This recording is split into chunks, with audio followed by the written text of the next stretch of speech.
সোনারপুর দক্ষিণ বিধানসভার বিধায়ক লাভলি মৈত্রের উদ্যোগে সোনারপুরের চাঁদবাড়ি মাঠে অতুল কৃষ্ণ বিদ্যায়তন স্কুলের মাঠে এদিন কর্মী সভার আয়োজন করা হয়। আজকে এটা আমাদের রাজনৈতিক কর্মী সম্মেলন বুথ ভিত্তিক, কিন্তু আজকে ঐতিহাসিক সমাবেশে রূপ দিয়েছে সোনারপুর দক্ষিণের সমস্ত আমাদের তৃণমূল কংগ্রেসের সহযোদ্ধাদের আমার অনেক অনেক প্রণাম, কৃতজ্ঞতা, আমার সমস্ত নেতৃত্বদের প্রণাম।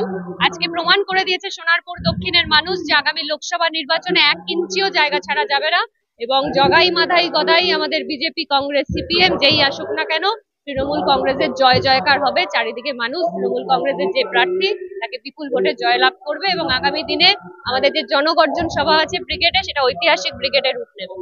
সোনারপুরে বুথ ভিত্তিক কর্মী সম্মেলনের ডাক দেওয়া হয়, যা ব্রিগেডের আগে প্রস্তুতি সভা বলেও দলের পক্ষ থেকে জানানো হয়েছে। রাজ্যের মন্ত্রী অরূপ বিশ্বাস, স্নেহাশিস চক্রবর্তী, দিলীপ মণ্ডল উপস্থিত ছিলেন এই সভায়। ব্যুরো রিপোর্ট, জেলার বার্তা।